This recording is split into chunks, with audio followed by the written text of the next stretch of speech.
आकाशवाणी रांची से प्रस्तुत है प्रादेशिक समाचार।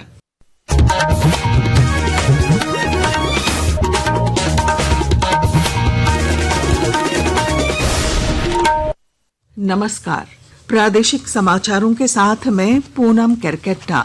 पहले मुख्य समाचार।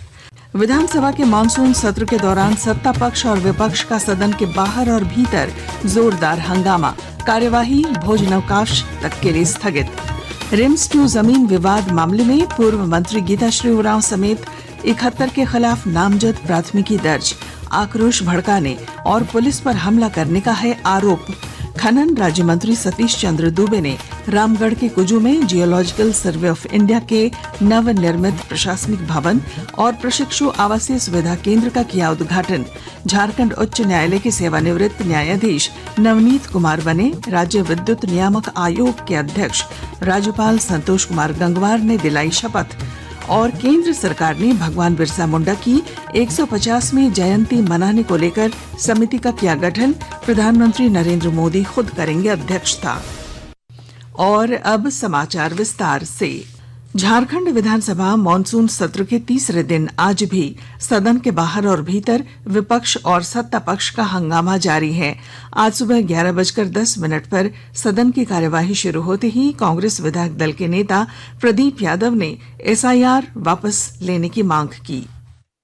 बाबा साहब ने इस संविधान के तहत हमें एक वोट का अधिकार दिया। हम वंचितों को, दलितों को, पिछड़ों को, आदिवासियों को, अल्पसंख्यकों को, इस देश के एक लोगों को, चाहे वो अमीर हो, गरीब हो, लाखपति हो, खाकपति हो, और उस वोट के अधिकार की ये चोरी कर रहे हैं। एसआईआर के माध्यम से हम एसआईआर का विरोध करते हैं। ये पिछले दरवाजे से इस वोट चोरी करके सत्ता पर जाना चाहता है अध्यक्ष महोदय, इसे हम कतई होने नहीं देंगे। सत्ता पक्ष के लोगों ने भाजपा विरोधी नारे भी लगाए। इसके बाद विपक्ष के विधायक वेल में घुस गए और हंगामा करने लगे। सत्ता पक्ष के सदस्य भी वेल में आकर नारेबाजी करने लगे। इस पर स्पीकर ने सदन की कार्यवाही 12 बजे तक के लिए स्थगित कर दी। सदन की कार्यवाही दोबारा शुरू होने पर नेता प्रतिपक्ष बाबूलाल मरांडी ने सूर्या हंसदा एनकाउंटर मामले की जांच सीबीआई से कराने और रिम्स 2 की खतियानी जमीन आदिवासियों को वापस करने की मांग की। आदिवासियों का खतियानी जमीन, भूयारी जमीन को छीन रही है सरकार, और उस जमीन को अब वहाँ लोगों को वापस किया जाए और सूर्या हंसदा की हत्यारे को सजा मिले। इसलिए हम लोगों ने कल से मांग कर रहे हैं सीबीआई की जांच होनी चाहिए। और ये सारे मुद्दों को डाइल्यूट करने के लिए यहाँ खाली एसआईआर और बाकी चीजों को ये लोग कर रहे हैं। इसके बाद फिर से सत्ता पक्ष और विपक्ष का हंगामा तेज हो गया। विधानसभा अध्यक्ष ने हंगामे के बीच ही शून्यकाल चलाने का प्रयास किया, लेकिन सदन के भीतर हंगामा बढ़ता गया। बाद में स्पीकर ने कार्यवाही फिर से 2 बजे तक के लिए स्थगित कर दी। इससे पहले सदन के बाहर भी सत्ता पक्ष और विपक्ष के लोगों ने अलग अलग प्रदर्शन किया। रांची के कांके थाना क्षेत्र के नगड़ी में प्रस्तावित रिम्स 2 की जमीन को लेकर हुए विवाद के बाद पुलिस ने पूर्व मंत्री गीताश्री उरांव समेत 71 लोगों के खिलाफ नामजद प्राथमिकी दर्ज की है। कांके के सीईओ अमित भगत की लिखित शिकायत के आधार पर यह प्राथमिकी दर्ज की गई है। इन पर सरकारी काम में बाधा डालने और पुलिस पर जानलेवा हमला करने का आरोप है। खनन राज्य मंत्री सतीश चंद्र दूबे आज झारखंड के दौरे पर हैं। उन्होंने रामगढ़ के कुजू में geological survey of India GSI के नवनिर्मित प्रशासनिक भवन और प्रशिक्षु आवासीय सुविधा केंद्र का उद्घाटन किया। इस मौके पर उन्होंने खनन वाले क्षेत्रों में सुविधाएं बढ़ाने पर जोर दिया। राज्यपाल संतोष कुमार गंगवार ने आज राजभवन के दरबार हॉल में आयोजित विशेष समारोह में झारखंड उच्च न्यायालय के सेवानिवृत्त न्यायाधीश नवनीत कुमार को झारखंड राज्य विद्युत नियामक आयोग के अध्यक्ष पद की शपथ दिलाई। शपथ ग्रहण समारोह में मुख्यमंत्री हेमंत सोरेन, उनकी पत्नी विधायक कल्पना सोरेन के अलावा कई वरिष्ठ अधिकारी भी मौजूद थे। कोल इंडिया ने अपनी सहायक कंपनियों बीसीसीएल और ईसीएल में कार्यरत ठेका श्रमिकों के लिए सामाजिक सुरक्षा योजनाओं को मंजूरी दी है। कोल इंडिया के बोर्ड ऑफ डायरेक्टर्स की हालिया बैठक में श्रमिकों के लिए कई अहम निर्णय लिए गए। अब ठेका श्रमिकों का वेतन कॉर्पोरेट सैलरी अकाउंट के जरिए बैंकों में जमा होगा। उनके बच्चों को कंपनी के वित्त पोषित स्कूलों में रियायती ट्यूशन फीस का लाभ मिलेगा। ITI, NIT, सरकारी मेडिकल, इंजीनियरिंग कॉलेज और पॉलिटेक्निक में पढ़ने वाले बच्चों को ट्यूशन फीस में 50% सहायता दी जाएगी।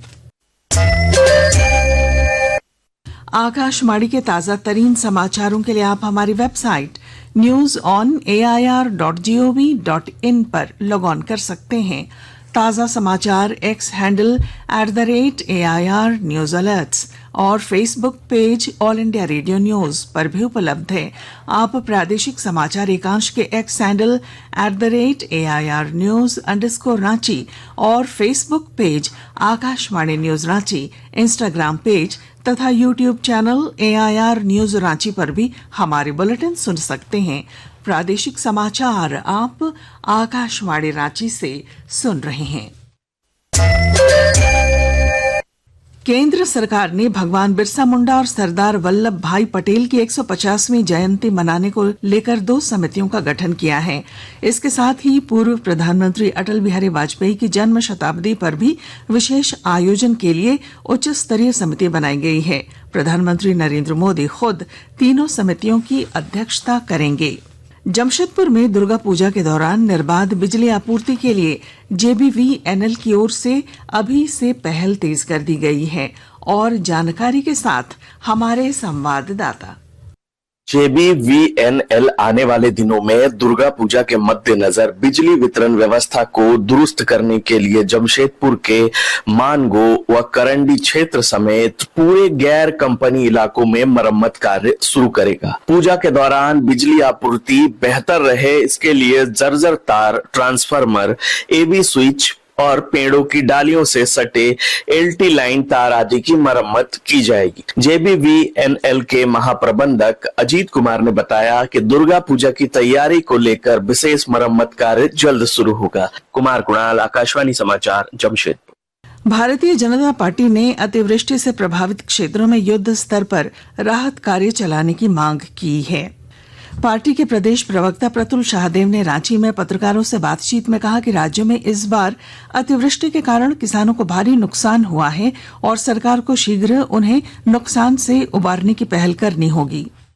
जहां भी ये अतिवृष्टि के कारण प्रभावित क्षेत्र है वहां युद्ध स्तर पर राहत कार्य चलाया जाए। सरकार को अपना खजाना खोल देना चाहिए, क्योंकि इस बार बारिश से लोग खुश हो रहे थे, लेकिन जितनी बारिश हुई उसने प्रलय लाने का काम किया है खेतों में।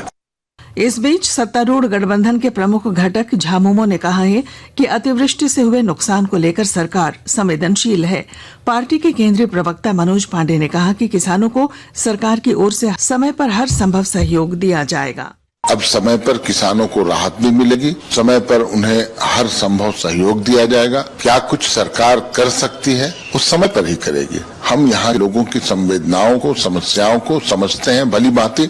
राज्य भर में आज हरतालिका तीज का पर्व मनाया जा रहा है। यह व्रत भाद्रपद माह के शुक्ल पक्ष की तृतीया को रखा जाता है। इस दिन सुहागिन महिलाएं निर्जला उपवास रखती हैं और पति की लंबी आयु की कामना करते हुए शिव पार्वती की पूजा करती हैं।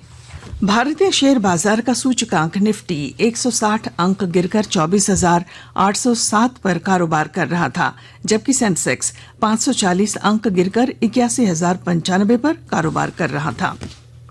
सराफा बाजार में आज रांची में 22 कैरेट सोने का भाव 93,400 रुपए प्रति 10 ग्राम है, जबकि चांदी की कीमत 1,22,000 रुपए प्रति किलो है। मौसम विभाग ने राज्य में 29 अगस्त से एक बार फिर मानसून के सक्रिय होने की संभावना व्यक्त की है। इस दौरान कई हिस्सों में भारी बारिश की चेतावनी जारी की गई है।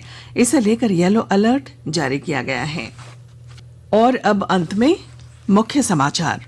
विधानसभा के मानसून सत्र के दौरान सत्ता पक्ष और विपक्ष का सदन के बाहर और भीतर जोरदार हंगामा, कार्यवाही भोजनावकाश तक के लिए स्थगित। रिम्स 2 जमीन विवाद मामले में पूर्व मंत्री गीताश्री उरांव समेत 71 के खिलाफ नामजद प्राथमिकी दर्ज, आक्रोश भड़काने और पुलिस पर हमला करने का है आरोप।